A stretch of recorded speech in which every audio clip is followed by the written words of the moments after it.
Assalamualaikum warahmatullahi wabarakatuh. Waalaikumsalam warahmatullahi wabarakatuh. Bismillahirrahmanirrahim. Alhamdulillahirabbil alamin. Wassalatu wassalamu ala asyrafil anbiya'i wal mursalin wa ala alihi washabihi ajmain. Wala haula wala quwwata illa billahil azim. Kita baru selesai menyelesaikan tugas kita di program training ya selama 1 bulan penuh, program latihan. Karena itu Ramadan dikatakan madrasah. Para ulama pendidikan menyebutnya madrasah Ramadan. Kalau Yusuf Qaradawi menyebutnya Jami'ah Ramadan, kampus Ramadan. Dan pada waktu Idul Fitri sebenarnya sedang wisuda. Dan biasanya kalau wisuda itu semua peserta pendidikan mendapatkan nilainya, IPK namanya. Tentu nilainya macam-macam. Ada yang 4,0, namanya summa cum laude. Artinya tidak ada yang salah, benar semua, A semuanya. 4,0 summa cum laude. Ada 3,9 salah satu, namanya cum laude. Ada juga 3,5 namanya SM, sangat memuaskan. Ada yang 3,0 namanya memuaskan. Ada yang 2,0 SM juga, namanya sangat mepet. Saya kira inilah barangkali IPK yang diberikan oleh Allah berdasarkan hadis dan ayat. Yang paling penting bagaimana pasca Ramadan. Saya ingin menyampaikan satu ayat ya, yang terdapat dalam surat Al-Imran ayat 15 yang menggambarkan tentang profil lulusan Ramadan untuk kita jadikan bahan evaluasi masing-masing. Di situ ada 5 indikator alumni Ramadan yang baik. As-sabirin was-shadiqin wal qanitin wal munfikin wal mustaghfirin wal mustaghfirin bil asal. Ada 5. Saya ulangi lagi ya. As-sabirin, yang kedua as-shadiqin, yang ketiga al-qanitin, yang keempat al-munfikin, dan yang kelima al-mustaghfirin. Ada 5 kriteria dari alumni Ramadan. Keberhasilannya sangat tentukan oleh 5 hal ini. Indikatornya ini 5 hal. Yang pertama as-sabirin. As-sabirin itu artinya orang yang sabar, tahan uji. Tidak mudah menyerah. Tidak mudah frustasi. Ya, kuat. Itu namanya as-sabirin. As-sabirin itu orang-orang yang kuat. Makanya di zaman Nabi, peperangan yang pertama itu terjadi pada bulan Ramadan, perang Badar. Sebab dikira oleh para orang-orang kafir ya, kalau diserbu umat Islam pada waktu bulan Ramadan, mereka akan kalah. Karena umat Islam di bulan Ramadan leles, letoy, ya, haus, lapar dan sebagainya. Ternyata tidak. Justru di bulan Ramadan adalah bulan kekuatan pikiran, kekuatan hati, termasuk kekuatan fisik. Ya, makanya perang Badar, ya, ketika itu umat Islam tidak berniat berperang, hanya ingin melihat perjalanan ini, ekonomi, kegiatan ekonomi, diserang di tempat Badar. Dan ternyata kaum musyrikin munafik dan kafirin dari Mekah jumlahnya ada 1.330 dengan pasukan-pasukannya berhadapan dengan kaum muslimin yang sedang berpuasa, itu 300 orang. Tapi ternyata karena punya kekuatan, kehebatan, maka kemudian Allah memberikan kemenangan kepada kaum muslimin. Karena itu difirmankan oleh Allah dalam Al-Quran, ya, surat Ali Imran ayat 123. Ali Imran 123. Walaqad nasarakumullahu fi badrin wa antum adillah fattaqullaha la'allakum tashkurun. Dan sungguh telah memberikan pertolongan kepada kalian Allah fi badrin, pada waktu perang Badar. Wa antum adillah, ketika itu kalian adillatun, hina, kecil sedikit, tapi diberikan kemenangan. Kenapa? Karena umat Islam ketika itu punya kekuatan semangat, kekuatan batin, kekuatan doa. Makanya jangan heran kalau bulan Ramadan tahun 45, ya, umat Islam memproklamasikan kemerdekaannya. Ya, umat Islam itu hari Jumat tanggal 9 Ramadan kalau tidak salah, 1445. Makanya kemudian dalam pembukaan Undang-Undang Dasar 45 disebutkan dengan rahmat Allah Subhanahu wa taala. Ya. Jadi dengan pertolongan Allah umat Islam memenangkan pertarungan melawan penjajah Inggris, penjajah Belanda, penjajah Jepang. Ketika bulan awal Ramadan kemarin saya ditanya, bagaimana pendapat Ustaz tentang masalah penyerangan Israel dan Amerika? Saya bilang saya berpihak pada umat yang membela Palestina. Saya tidak mengatakan Syiahnya, ya, tapi saya mendukung umat yang membela Palestina, yang membela Gaza, yang ingin merebut kembali Masjid Aqsa. Saya yakin ini akan menang karena terjadi pada bulan Ramadan. Amerika dan Israel itu pasti dikutuk itu oleh Allah Subhanahu wa taala. Karena itu, ya, sekarang kelihatan tanda-tanda kalah. Cuman umat Islam kalau tidak saling menghormati, menghayati, akan terjadi fitnah besar. Karena yang berkaitan dengan masalah Syiah dan Ahli Sunnah sengaja dimunculkan kembali. Padahal Yusuf Qaradawi, ya, saya pernah datang ke rumah beliau di Qatar.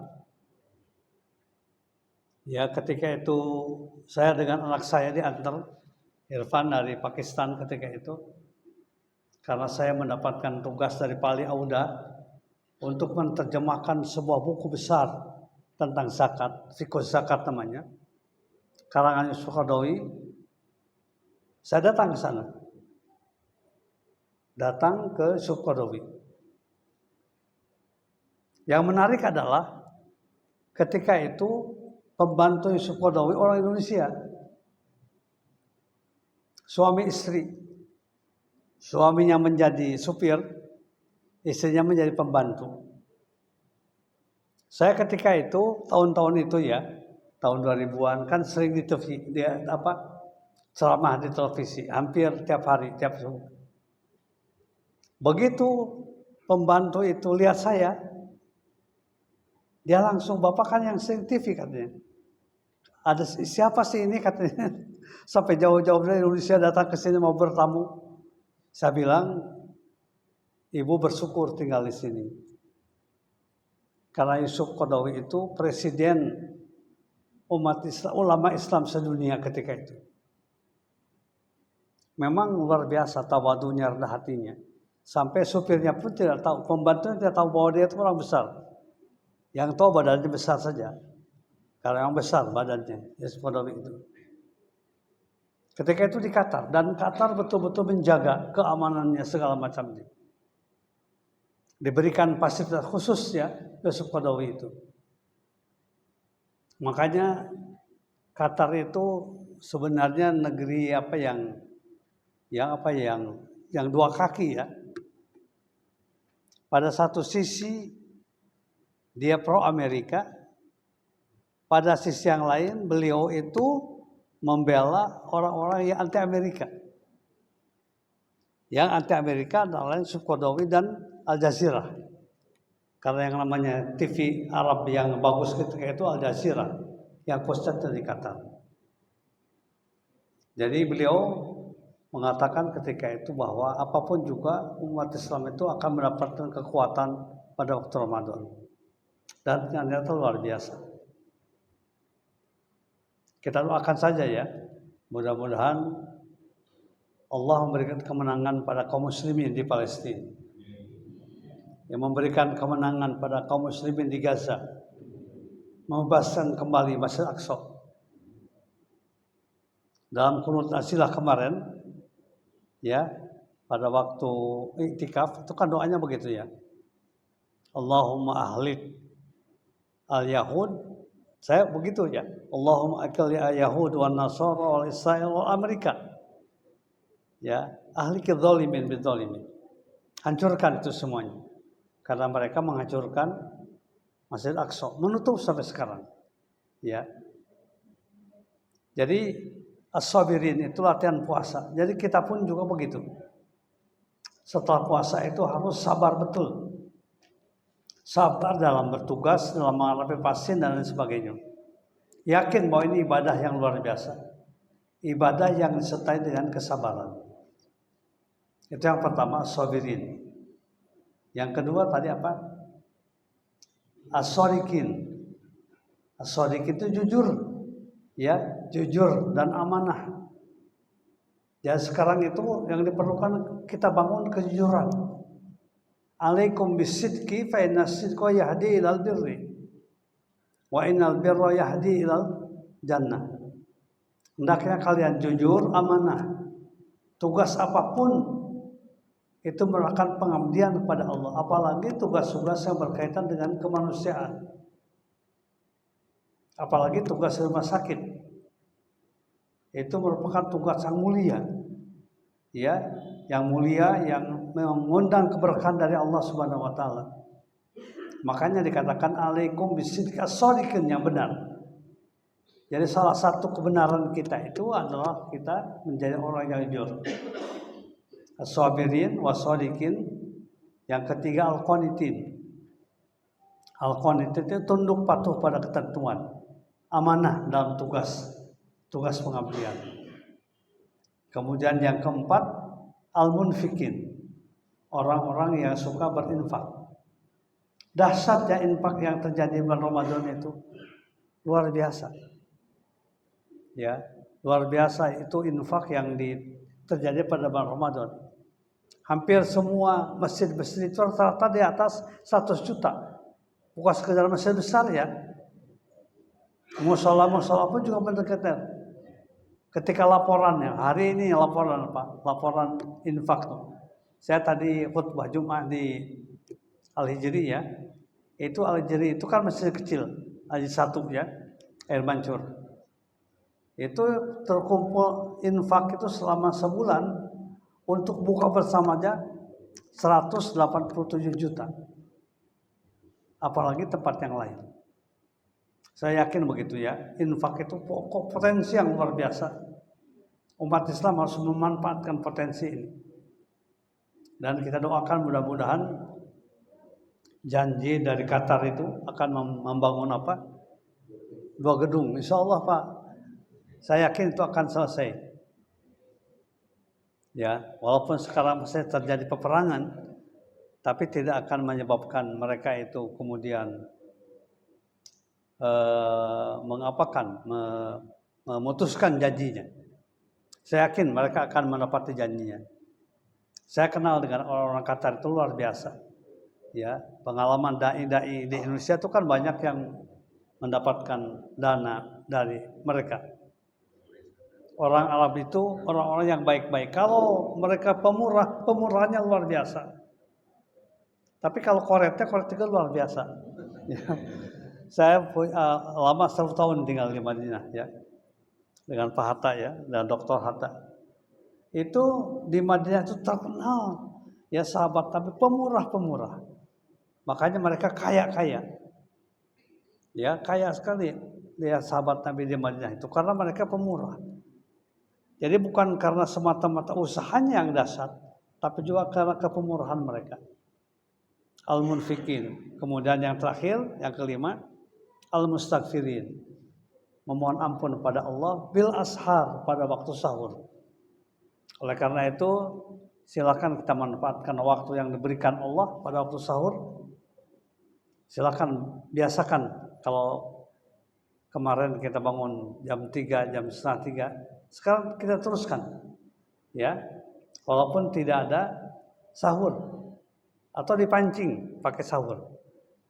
Yang penting bangun dan kemudian kesempatan bangun itu untuk memohon ampun pada Allah Subhanahu wa taala.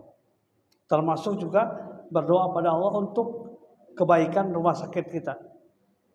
Saya yakin gitu ya. Kalau kita bersama-sama berjamaah di tempat masing-masing berdoa, insya Allah akan dikabulkan oleh Allah Subhanahu wa taala. Oleh karena itu sekali lagi, marilah kesempatan halal bihalal pada hari ini, siang hari ini kita manfaatkan untuk membersihkan hati kita, menguatkan hubungan kita, dan menguatkan komitmen kita pada tugas yang mulia ini, tugas kemanusiaan sekaligus pengabdian pada Allah Subhanahu wa taala. Saya kira demikian, terima kasih. Assalamualaikum warahmatullahi wabarakatuh.